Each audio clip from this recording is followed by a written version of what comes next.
I feel many can perhaps identify the signs of this journey and this awakening for themselves.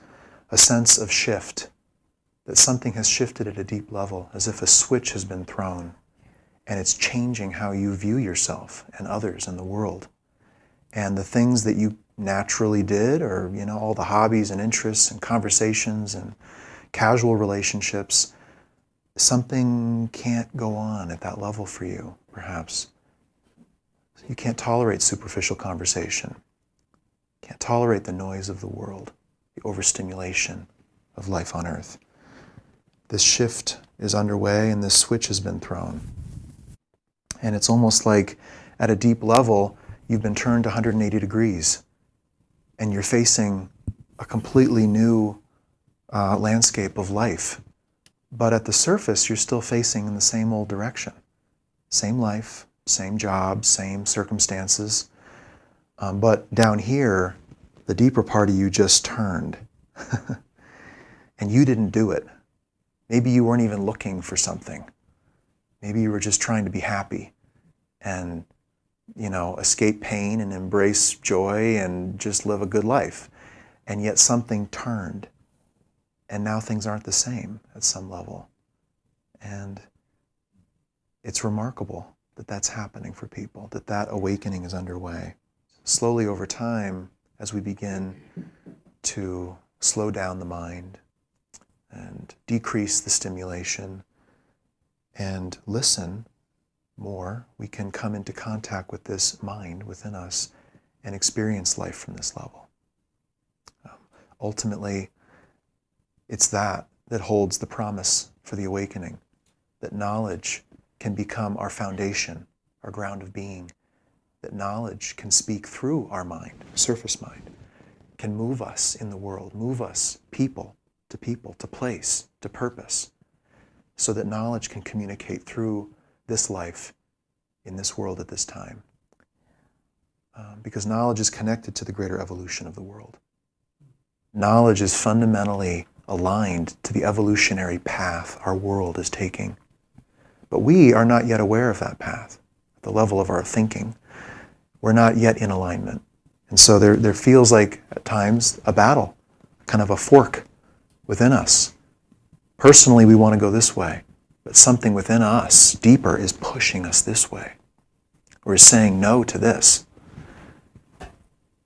And so, as we engage more fully with knowledge and begin the journey of steps toward knowledge, we can resolve that schism within, that schism between the knowing and the thinking, between our greater destiny and all the ideas and hopes and wishes and fears that we may have about our life. And so, because knowledge is connected to the greater evolution of our world, it is fundamentally about movement.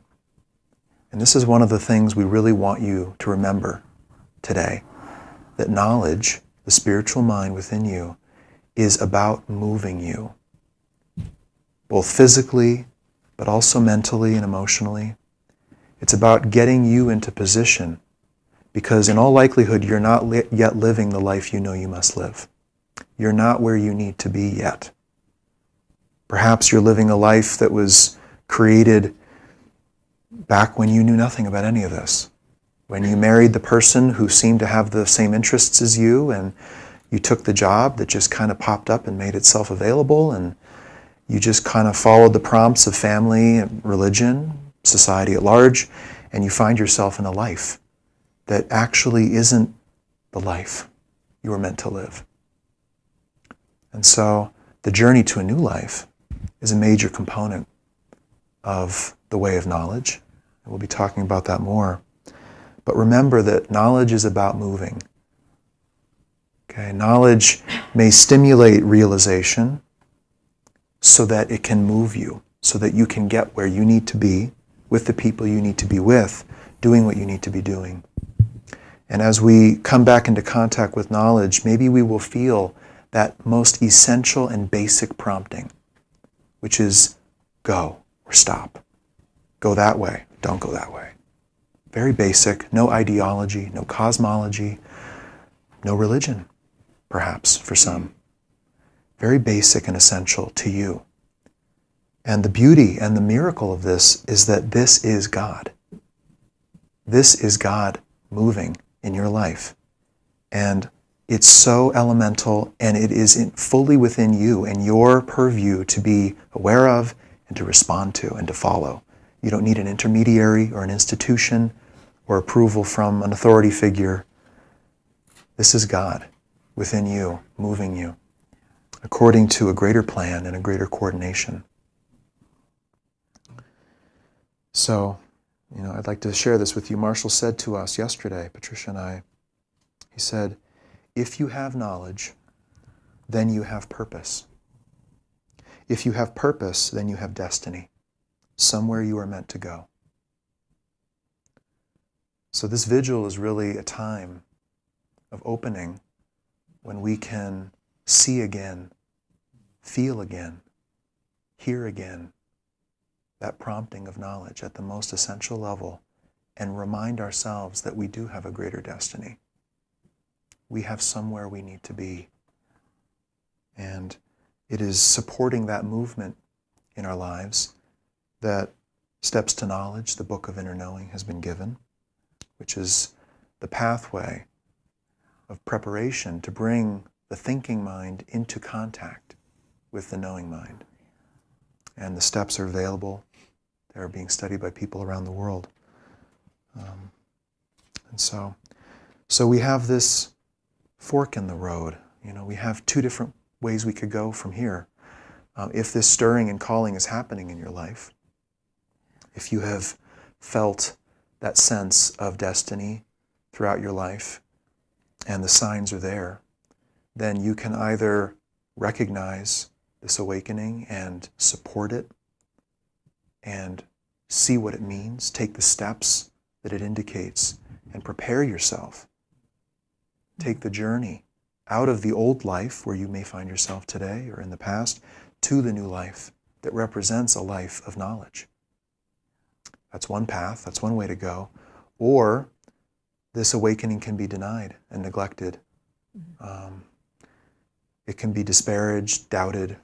It can be called many things. It can be called insanity. It can be called self-righteousness. It can be called all sorts of things. And you may hear that, especially if you share this experience with people who cannot resonate with it, or for whom it creates an experience of fear because they themselves are not having this occur in their life. Or maybe they are, but they can't accept it. And without this knowledge, and in the denial of this awakening, we will continue to live a haphazard life. We will continue to be vulnerable to all the influences and manipulative forces in the world, especially now as humanity encounters forms of intelligent life from beyond the world. Very challenging new threshold. And so we have these two ways to go. And the consequence of our decision is real. And it can't be understated. It can't be made anything other than what it is. And in all likelihood, where we stand now is at the threshold of a realization. We are realizing some things incrementally.